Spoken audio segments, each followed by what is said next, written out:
200 Comanche warriors don't just show up at your barn by accident. They come for blood, for justice, or for war. And Thaddeus "Bear" McAllister was about to find out which one it was. But let's go back to where it all started. 24 hours earlier, the Texas sun was beating down mercilessly on Bear's ranch, somewhere between Amarillo and nowhere, when he first spotted the small figure stumbling across his property.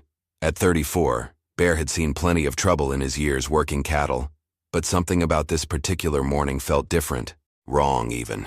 He was mending a broken fence post near the creek when movement caught his eye. A child, couldn't be more than 8 or 9, was walking in unsteady zigzags toward his water source. The kid's clothes were torn, traditional Native American garments that had seen better days, and even from a distance Bear could see the way hunger made each step a struggle. Most ranchers in these parts would have reached for their rifle first and asked questions later.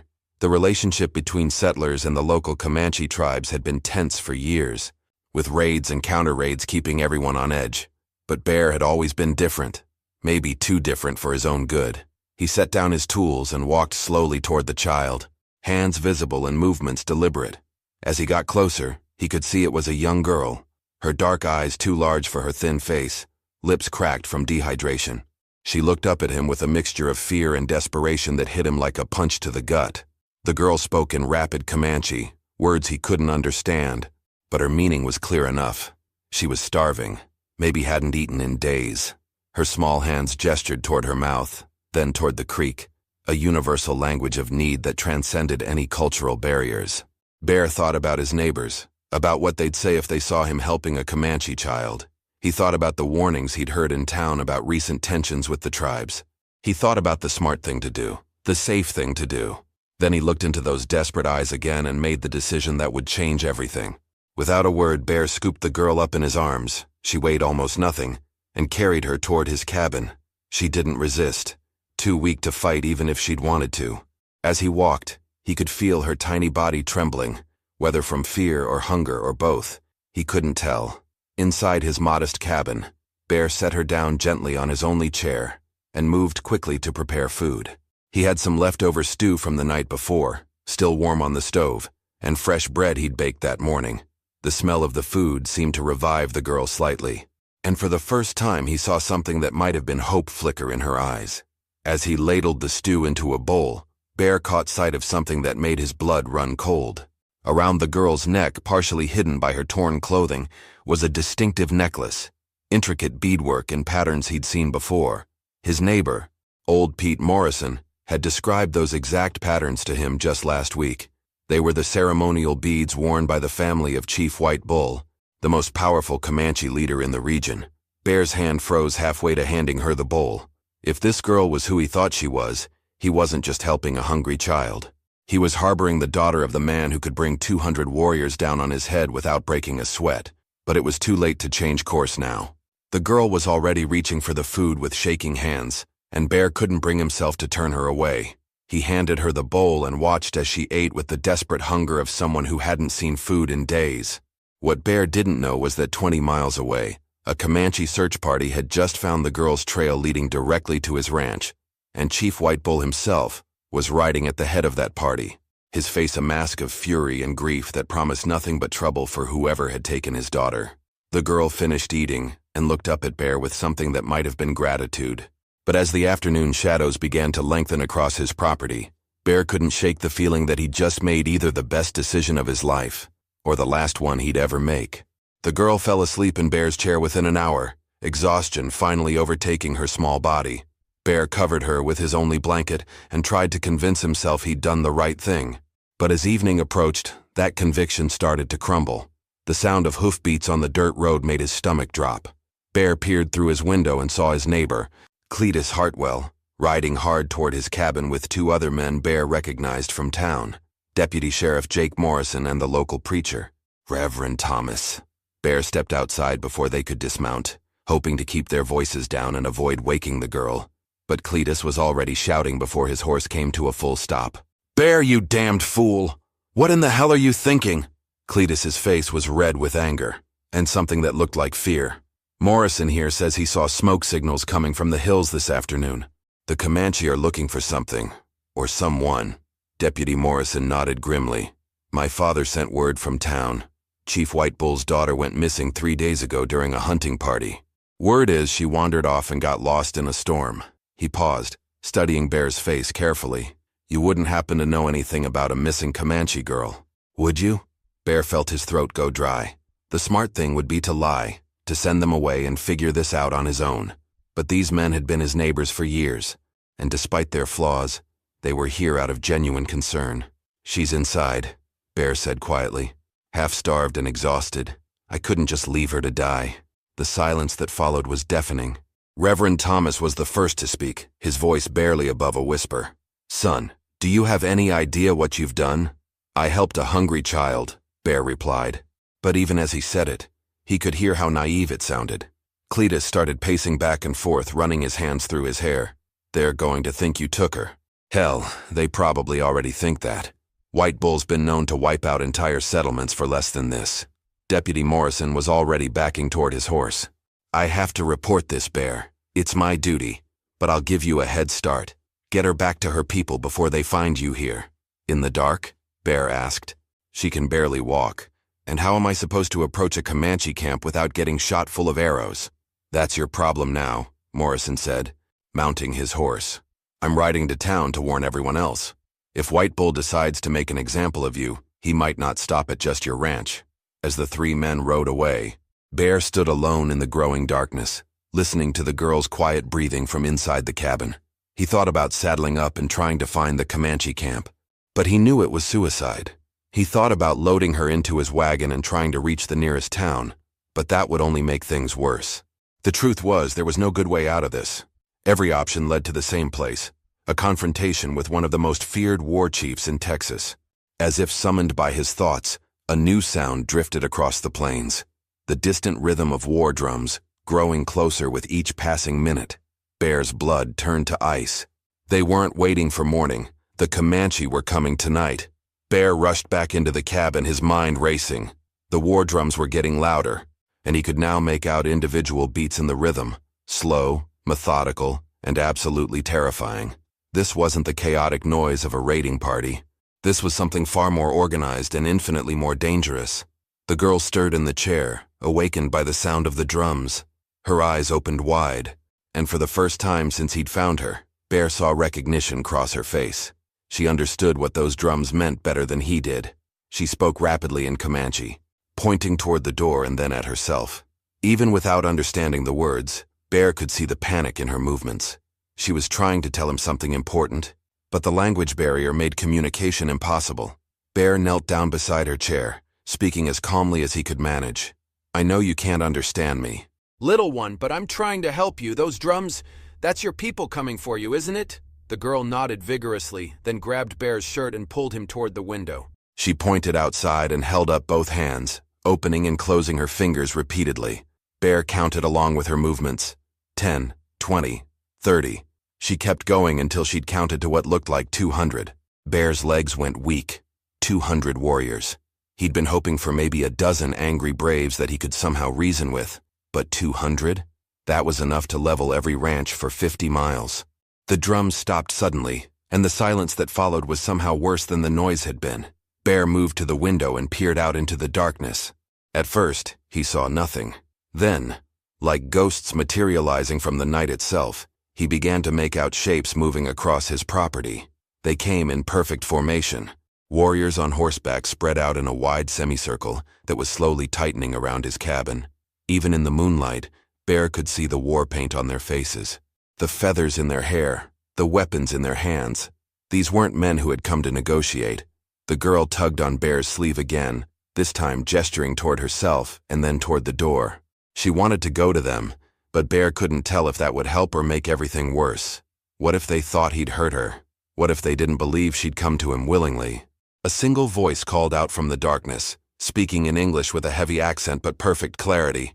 White man, we know you have taken something that belongs to us. Send out the girl and perhaps you will live to see morning. Bear's mouth went dry. The voice carried absolute authority. This had to be Chief White Bull himself. Bear had heard stories about the man, how he'd united several tribes under his leadership, how he'd never lost a battle against the cavalry. And now Bear was about to face him across the barrel of a conversation that could end with everyone dead. Bear stepped toward the door, but the girl grabbed his arm with surprising strength for someone so small. She shook her head frantically and pointed to herself, then made a gesture across her throat. She was trying to warn him about something, but what? Then it hit him like a lightning bolt. The girl wasn't just the chief's daughter. She was the chief's only daughter. In Comanche culture, that made her invaluable, not just as family, but as the future of the bloodline. If anything had happened to her while in Bear's care, even if it wasn't his fault, White Bull would have no choice but to make an example of him that other settlers would never forget. Bear realized with growing horror that saving the girl's life might have been the easy part. Now he had to prove to 200 armed warriors that he'd saved her, not stolen her. And he had about 30 seconds to figure out how to do that before Chief White Bull lost his patience and turned Bear's ranch into a battlefield. Bear made the hardest decision of his life. He opened the cabin door and stepped outside with his hands raised high, the girl following close behind him. The sight that greeted him was something straight out of his worst nightmares. 200 Comanche warriors sat motionless on their horses, forming a perfect circle around his property. War paint gleamed in the moonlight, and every weapon was pointed directly at him. At the front of the formation sat a man who could only be Chief White Bull, massive, imposing, with silver streaking through his long black hair and eyes that seemed to burn with barely contained fury. The girl ran toward her father, calling out in Comanche. But instead of the joyful reunion Bear expected, White Bull's expression grew even darker. The chief dismounted and knelt beside his daughter, examining her carefully while she spoke rapidly, gesturing back toward Bear in the cabin. Bear couldn't understand the words, but he could read the chief's body language. Every muscle in White Bull's frame was coiled like a spring, ready to explode into violence. Whatever the girl was telling him, it wasn't making things better.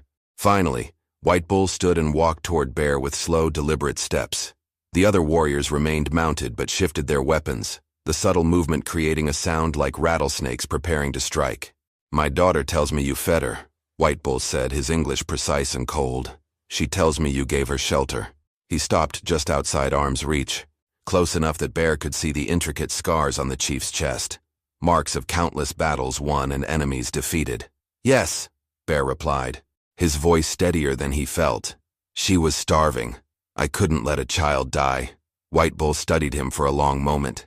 "She also tells me you saw the sacred beads of our family around her neck. You knew who she was, yet you did not immediately return her to us."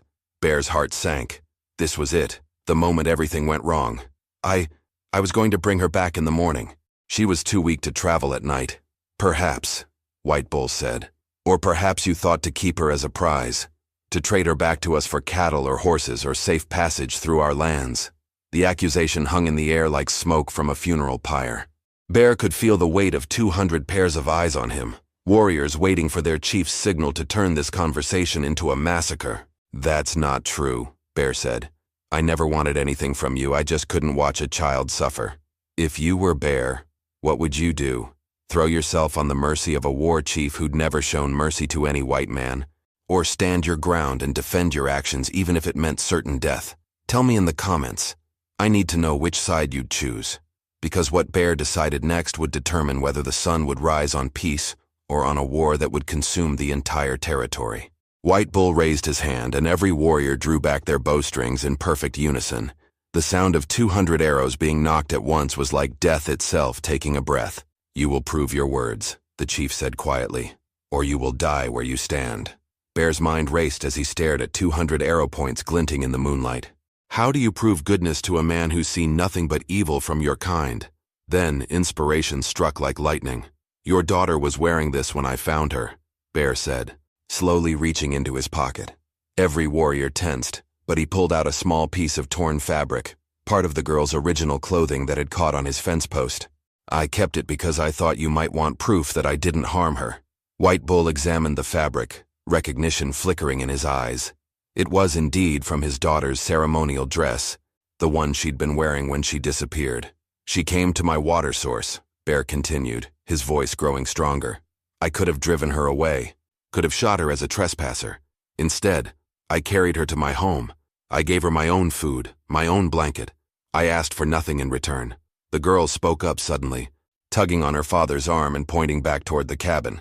She ran to the door and beckoned for him to follow. Confused but curious, White Bull motioned for Bear to accompany them inside. In the cabin, the girl pointed to the chair where she'd slept, then to the empty bowl where Bear had served her stew. She mimed eating, then sleeping, then pointed to Bear and smiled, the first genuine smile he'd seen from her.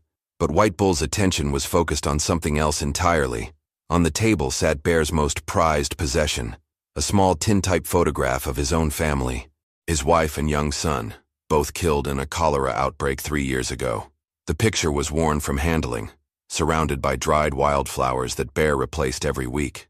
"You have lost children too," White Bull said quietly, and for the first time his voice held something other than anger. "My boy was about her age," Bear replied, his throat tight. "Maybe that's why I couldn't turn her away."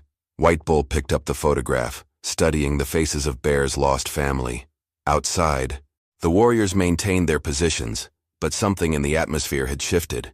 The girl continued chattering in Comanche, apparently telling her father every detail of how Bear had cared for her. "She says you could have taken advantage," White Bull translated. "A lone white man with a Comanche child. You could have demanded ransom, could have used her as protection. Instead, you simply fed her and let her rest." Bear nodded. "I've got no quarrel with your people, Chief. I just work my land and try to live in peace." White Bull was quiet for a long moment, still holding the photograph. When he finally spoke, his words surprised everyone, including his own daughter. "My warriors expected to find a kidnapper tonight. They expected to burn this place to the ground and take your scalp back as proof of our justice." He set the photograph down carefully. "Instead, we find a man who showed kindness to a child who could have been his enemy." Bear felt hope flickering in his chest, but he could also hear restless movement outside. 200 warriors had come here for blood, and their chief was talking about kindness. That kind of disappointment could quickly turn into a different kind of violence. "But there is still a problem," White Bull continued, and Bear's hope crumbled. "My warriors cannot return empty-handed. They cannot tell their wives and children that we rode out to punish a crime and came back with nothing but words." Bear's blood turned cold. "What are you saying?" "I'm saying that even though you meant no harm, you have created a situation that demands resolution. My people expected justice tonight, and if they don't get it..." White Bull gestured toward the door, where the sound of increasingly agitated voices could be heard. "Some of my young warriors believe that any white man who touches a Comanche child, for any reason, must pay the price. They think I am being weak by talking instead of fighting." Outside, someone shouted in Comanche, and the sound was picked up by other voices. Bear couldn't understand the words, but the tone was unmistakable. They were calling for blood. If you're enjoying this story, hit that subscribe button, because what happens next will determine everything. White Bull looked Bear directly in the eyes. "There is only one way to satisfy both justice and honor tonight, but it will require something from you that may be harder than dying." Broken Arrow stepped directly into White Bull's path, his scarred face twisted with rage. He spoke rapidly in Comanche, his voice rising with each word, and Bear didn't need a translation to understand the challenge being thrown down. White Bull's response was quiet but firm, and Bear watched as the two men faced off, chief against warrior, authority against grief-fueled anger. The girl pressed closer to Bear's side, and he could feel her trembling. Other warriors began choosing sides, some moving behind Broken Arrow, others remaining loyal to their chief. The careful discipline that had marked their arrival was starting to fracture, and Bear realized he was witnessing something that could split the tribe apart. Broken Arrow pointed his lance at Bear and shouted something that made several warriors nod in agreement. White Bull's jaw tightened, and when he spoke again, his voice carried the unmistakable tone of a final warning. But Broken Arrow wasn't backing down. He took another step forward, close enough now that the point of his lance was almost touching White Bull's chest. The challenge was clear. Follow the old ways of blood for blood, or be seen as weak by the younger warriors. That's when the girl did something that no one expected.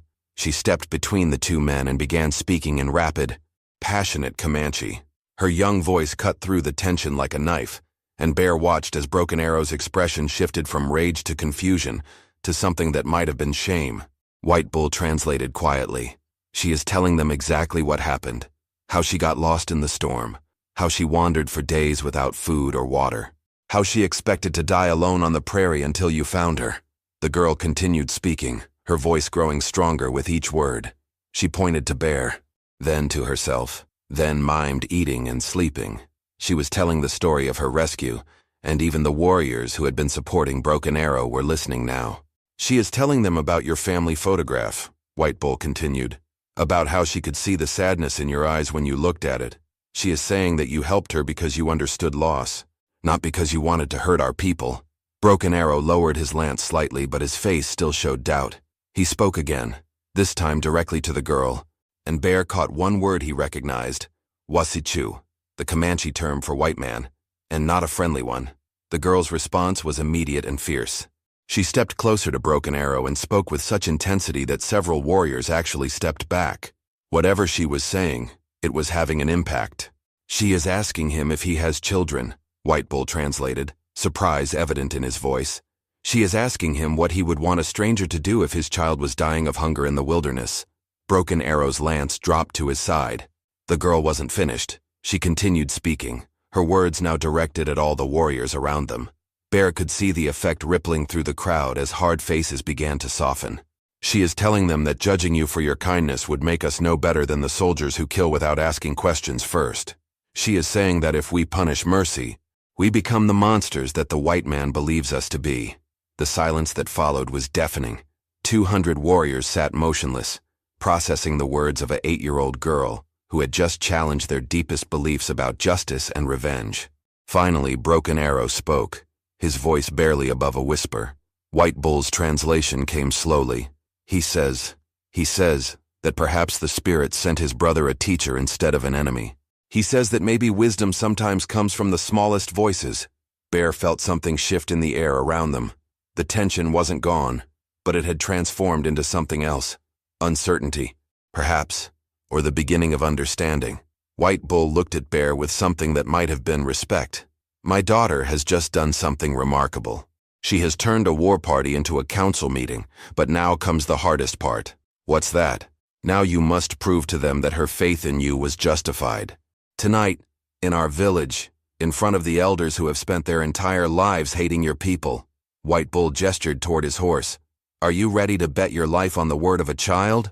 Bear looked down at the girl, who was watching him with those same desperate eyes that had started this whole ordeal. But this time he realized, she wasn't begging for his help. She was offering hers, and somehow that made all the difference. The ride to the Comanche village took 3 hours through terrain that Bear had never seen before, hidden canyons and secret paths that his people had never discovered. As they approached the camp, Bear could see dozens of fires flickering in the darkness and hear the low murmur of voices as word spread of their arrival. The tribal council convened immediately, despite the late hour. 7 elders sat in a semicircle around a central fire, their weathered faces grave in the dancing shadows. Bear stood in the center, acutely aware that he was probably the first white man to enter this sacred space and live to tell about it. White Bull spoke first, explaining the circumstances of his daughter's rescue. Then came Broken Arrow, who, despite his earlier change of heart, still argued for traditional justice. The debate went back and forth in Comanche for what felt like hours, with Bear understanding nothing except the occasional gesture in his direction. Finally, the girl stepped forward again. This time her voice was calm and measured, but her words carried the weight of absolute conviction. She spoke for nearly 10 minutes, never once looking away from the elders' faces. When she finished, the oldest member of the council, an ancient man whose hair was completely white, asked her a single question. Her answer was immediate and unwavering. White Bull turned to Bear. He asked her if she truly believes you would risk your life to save a Comanche child again. Knowing what it might cost you, she said yes, without hesitation. The elders conferred among themselves in whispers. Bear's heart pounded as he waited for their decision, knowing that these next few moments would determine whether he lived or died. The white-haired elder stood slowly, his joints creaking with age. When he spoke, his voice carried the authority of decades of wisdom. He says, White Bull translated, that the spirits have sent us a test tonight, not a test of our ability to make war, but our ability to recognize when mercy deserves mercy in return. Bear felt his knees go weak with relief, but the elder wasn't finished. You will be granted safe passage back to your land. But more than that, you will be granted the protection of our tribe. Any Comanche who harms you or your property will answer to this council. Bear could barely speak. I don't know what to say. There is one condition, the elder continued through White Bull's translation. You must promise that if any of our people come to you in need, hungry, wounded, or lost, you will show them the same kindness you showed this child. I promise, Bear said without hesitation. What happened next surprised everyone. The girl ran to Bear and hugged him tightly, speaking in broken English for the first time. Thank you for saving me. Now I save you. As dawn broke over the prairie, Bear rode back to his ranch with an escort of honor instead of a war party. The two cultures that had been on the brink of violence had instead found a bridge in the form of one cowboy's simple act of kindness. Bear's ranch became a neutral ground where Comanche and settlers could meet safely. He never got rich, never became famous, but he lived the rest of his life knowing that sometimes the smallest acts of mercy can prevent the greatest tragedies. And every year on the anniversary of that night, a young Comanche woman, no longer a starving child but a respected member of her tribe, would visit Bear's ranch to share a meal and remember the moment when two worlds chose understanding over warfare. The girl who had once begged for food became a translator and peacekeeper between the tribes and settlers. Bear lived to be 73, dying peacefully in his sleep, surrounded by friends from both cultures who had learned that courage isn't always about fighting. Sometimes it's about knowing when to feed a hungry child instead. If you're loving these incredible true stories from the Old West, hit that subscribe button because we've got so many more tales of courage, conflict, and unexpected heroes waiting for you. Now click on the video on the screen to hear a story even better than this one, with a twist so powerful you won't forget it anytime soon. Click on the video now.